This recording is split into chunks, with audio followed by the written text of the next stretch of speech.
Bonjour à tous, c'est Paul Rigaud de l'AS Monaco et vous regardez 5e quart-temps.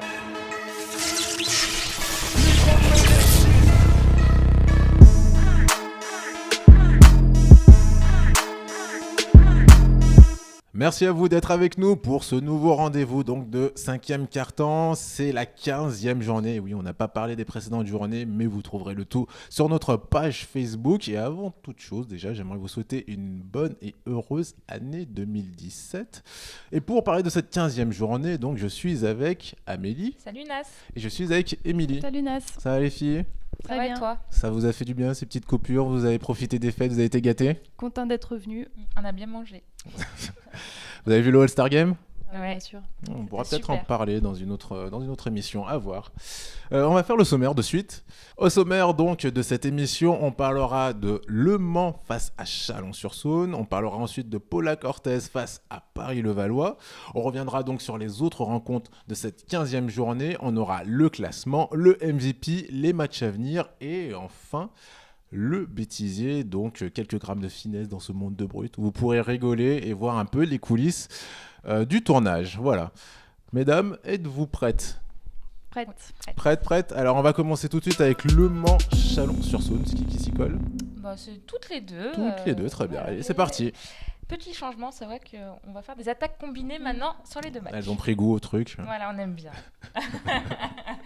Alors, c'est Le Mans, le 5e, qui recevait Chalon, donc le 2e. Chalon, 2e attaque également du championnat, alors que Le Mans, ils sont seulement 12e. Donc, de ce côté-là, plutôt avantage à Chalon. On le répète, Chalon, équipe offensive, mais aussi équipe défensive cette année, puisqu'ils sont la 3e défense du championnat. Le Mans, 6e défense. Ils encaissent en moyenne, les deux, 72 points par match. D'ailleurs, Jérémy Enzoli de Chalon l'a souligné, cette année, la différence pour eux, c'est qu'ils défendent fort. On peut dire quand même un petit avantage pour Chalon sur le papier. Sur le papier, tout à fait. Et ça se confirme pendant le match. Le match est globalement dominé par Chalon, même si le MSB revient à chaque fois que Chalon fait un écart. En première mi-temps, c'est un festival Cameron Clark du côté de Chalon. Il leur fait tout, il leur fait la misère. Il marque dans toutes les positions, ce qui a le don quand même d'énerver Herman Kunter, le coach du Mans. En deuxième quart-temps, il faut quand même savoir qu'il marque 13 points d'affilée. Et d'ailleurs, Kunter, il va prendre un temps mort et il va le dédier à Cameron Clark. En parlant de lui, il dit à ses joueurs, il shoot à 3 points, il score en pénétration, faites un choix, mais essayez de l'arrêter. C'est vraiment l'homme à stopper sur le terrain. Essayez de le stopper, s'il vous plaît, les gars.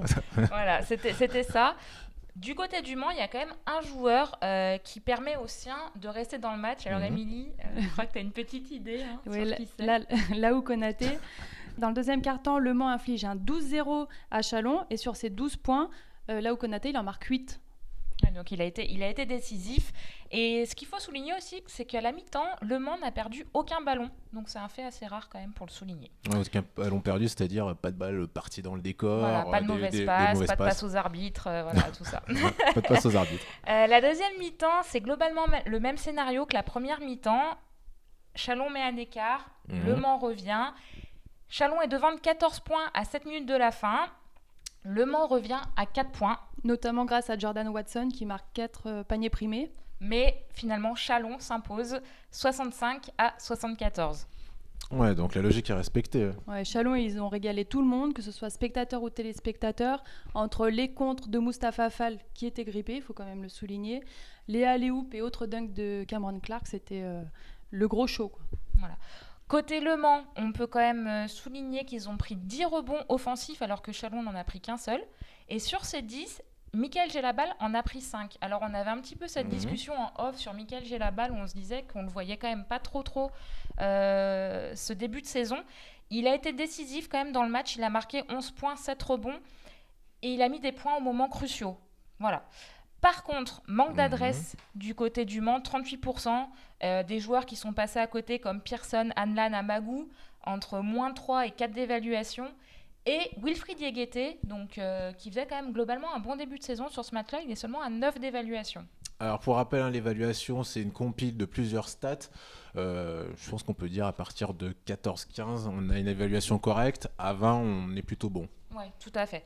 Et du coup, du côté du Mans, Herman Kunter, il dit qu'ils ont mal démarré, qu'ils avaient des problèmes en attaque pour trouver des shoots ouverts. Et quand ils les ont trouvés, ils les ont ratés. C'est l'équipe qui en voulait le plus qu'à gagner. D'accord, ok. Donc en gros, vous êtes en train de dire le Mans, ils étaient pas. Bon, ok. Non, c'est pas ce qu'on a dit. Non, c'est pas ce qu'on a dit. Ils sont revenus à chaque Voilà, fois. ils sont revenus, mais ils ont manqué d'adresse. Et peut-être un petit peu, effectivement, de, je sais pas... Un peu de niaque. Voilà, c'est ce que De j'allais cœur. dire.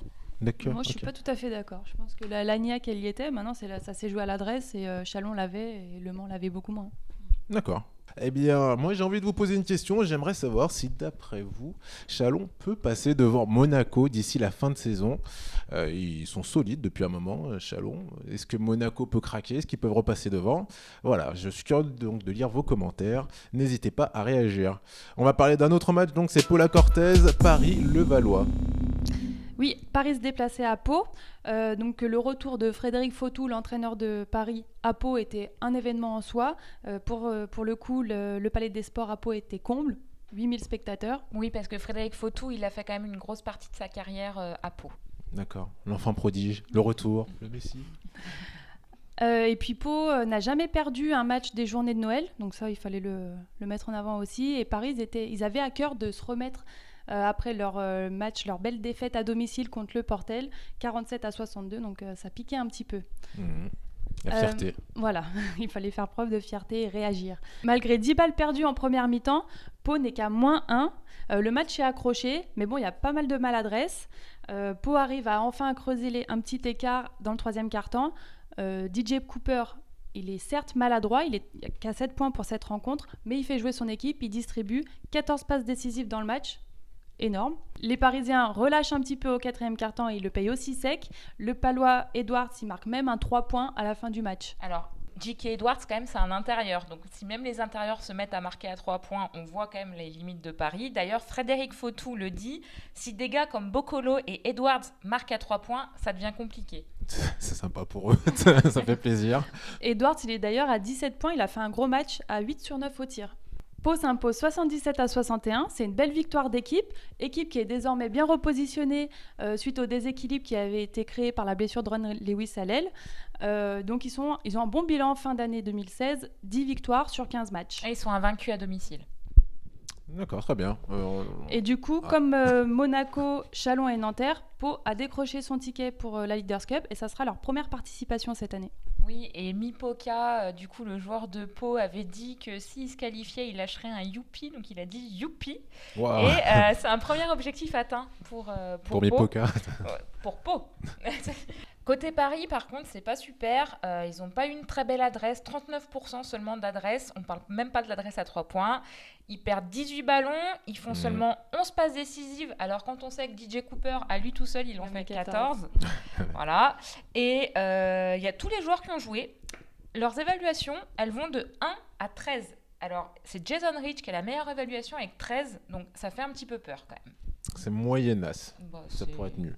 Jason Rich, d'ailleurs, qui a franchi la barre des 1000 rebonds en Pro A lors de ce match. Jason Rich, rebond? Ouais, ok. Chapeau. Chapeau pour un ailier. Enfin, c'est un joueur qui il est vieux, bim. Expérimenté. Qui est expérimenté, donc il a eu l'occasion d'en prendre. Ok, très bien. Autre chose dessus ou c'est tout bon? C'est tout bon. Très bien. Alors, question, moi j'aimerais vous savoir, ou avoir votre opinion plutôt là-dessus, sur cette petite question, à savoir, est-ce que, ou plutôt pourquoi Paris-Levallois est autant irrégulier? Voilà. C'est une question que je me pose, ils connaissent des hauts et des bas, et on se demande pourquoi. Je suis curieux de voir vos avis dessus. On va donc passer maintenant au récap de la 15e journée. Strasbourg, malgré leur avantage en première mi-temps et leur nette domination près du cercle, ne s'impose que de 2 points face à Dijon, 68-66. Orléans, à domicile, s'est fait écraser par le collectif de Monaco, 61-86. Le leader s'est montré intraitable. Cholet recevait une autre équipe en difficulté cette saison, Antibes, et c'est mené par un bon Angel Rodriguez que Cholet l'emporte de 3 points, 67-64. Chalon-Reims se rendait dans la bouillante salle du Portel et n'a rien pu faire. Là-bas, il s'incline 79-64. Franck Hassel a nettement dominé la raquette. Gravelines Dunkerque en déplacement à Limoges s'est incliné 88-79. Ils perdent une bonne occasion de s'imposer pour la Leaders Cup. Nanterre, qui n'avait pas joué depuis leur défaite dans le derby parisien, recevait Nancy, dernière équipe du classement, et c'est sans surprise que Nanterre l'emporte 90-81. Leur paire d'arrière, Eko Chafartik et Spencer Butterfield, a été impériale. Hier, Toulon, toujours pénalisé par les blessures, s'est incliné face à Lyon-Villeurbanne 49-61. Malgré un Walter Hodge et un Daryl Watkins discrets, le collectif de l'Asvel a fait la différence. Et maintenant, donc, nous allons passer au classement après cette 15e journée. En tête, donc, on retrouve Monaco, suivi de très près par Chalon-sur-Saône. Au milieu, en train de se battre pour la Leaders Cup, on retrouve Lyon-Villeurbanne, Paris-Levallois, Strasbourg, Gravelines-Dunkerque. Et en dernière position, en 18e, on retrouve Nancy, pour qui c'est plus que compliqué. Mesdames, maintenant nous allons passer donc au MVP de cette 15e journée, les joueurs emblématiques que vous avez choisis. Alors, Amélie, je vais pas te faire de fin cette fois. Ton MVP pour cette 15e journée? Oui, alors moi j'ai choisi Cameron Clark de Chalon-sur-Saône, donc il a vraiment été monstrueux dans la victoire face au Mans. 25 points, 9 rebonds, 2 contre, 31 d'évaluation. Oui, c'est vrai que c'est pas mal. Ça, respect. c'est une très belle évaluation. Toi, Émilie? Alors moi, c'est Franck Hassel qui s'est mis pour la deuxième fois consécutive en mode double-double face à Chalon-Reims. Il est à 19 points, 8 sur 11 au tir, 12 rebonds, 27 d'évaluation. Le Portel a clairement tué Chalon-Reims dans la raquette. Ils ont dominé le rebond, 44 prises à 19. Donc entre Donaldson et Hassel, ils ont fait mal. Et d'ailleurs, qui était le meilleur rebondeur côté Chalon-Reims selon vous? Je vais pas le dire, tu me l'as dit tout à l'heure. Je sais pas, Pas j'avais aucune d'idée. idée. Non, pas d'idée. Le meneur, Édouard Choquet. Voilà. Bon bah c'est bien les gars, faut travailler encore un peu tout ça. Quant à moi donc, puisque vous me le demandez, mon MVP c'est John Robertson. Alors il n'a pas eu une aussi belle évaluation que ton MVP puisqu'il n'a eu que 14. Mais en fait il a été juste décisif dans les dernières minutes. C'est lui qui a mis les paniers qu'il fallait mettre, les shoots extérieurs, les lancers francs. Il a fait les passes décisives. Il finit quand même avec 14 points, 3 rebonds et 5 passes. Et il a été MVP du All-Star Game. Ah, voilà, elle voulait le placer. Oui, c'est vrai. Et bien maintenant, donc, nous allons passer aux rencontres à suivre pour la 16e journée. Alors, il faut savoir que c'est pas la semaine prochaine, mais celle d'après. Ça commence à partir du 13. Alors Amélie. moi, je conseille Pau Limoges. Ça sera le 15 janvier à 18h30. C'est le 100e Classico. Respect. Et toi, Émilie? Alors moi, ça sera Paris-Strasbourg le 13 janvier. Tout simplement parce que je pense que ce match va être décisif pour la Leaders Cup. Effectivement. Mais on y reviendra sur cette Leaders Cup. Eh bien, quant à moi, puisque vous me le demandez, ça sera Monaco-Nanterre, donc qui se jouera le 14 janvier à 18h30. Il passera sur SFR Sport 2. Bon, bah écoutez, on arrive à la fin de notre émission. N'hésitez surtout pas à nous laisser vos commentaires, mettre des petits likes, des pouces, à nous dire les rencontres peut-être que vous voulez qu'on aborde. Et puis, n'hésitez pas aussi à commenter le bêtisier qui va avoir lieu juste après le générique. On se retrouve la semaine prochaine. À bientôt, ciao ciao.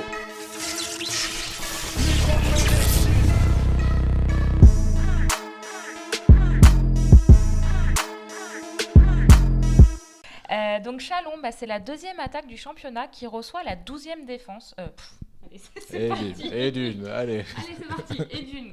Allez. Chalon et Le Mans, c'est 3e et 6e défense. Ils encaissent en moyenne 72 équipes. On s'est envoyé du lourd celle-là. 72 équipes. Oui, donc JK Edward. T'as l'autre qui se mouille derrière. Je te dérange pas. Parce que le bêtisier, il est sur nous, mais il se passe des choses derrière la caméra. Ouais, c'est vrai, il l'a prévenu. Pau s'impose 77 à 61. C'est une belle victoire d'équipe. Une victoire. Parce qu'il y a eu une Victoire et équipe. L'équipe, voilà. L'équipe. Un nouveau mot. L'équipe. Oh, il va durer 30 ans, le bêtisier. C'était même pas Véquipe, c'était Vicip. Une Vicip. Alors, la Vicip, c'est l'équipe gagnante dans le match, d'accord? Voilà. On a inventé un nouveau mot. Pour Pau. Par contre, Nas, tu marchais sur mon micro. C'est pas moi. J'étais comme ça, j'ai essayé de remonter le micro. Leur père d'arrière, Eko Chafarzik et Spencer Ok, je la refais. Alors moi j'ai choisi Cameron Clark de Chalon-sur-Saône. Donc sans surprise, comme je disais, il a vraiment fait un très gros match. Ces statistiques que j'ai pas parce que je me suis trompée de feuille. Effectivement. Mais on y reviendra sur cette Leaders Cup. Et ben moi... On y reviendra. Elle se fout de la gueule, là. Ah, bah là, t'as fait mon nid. Mon nid. C'était quoi ce bruit? Mon nid.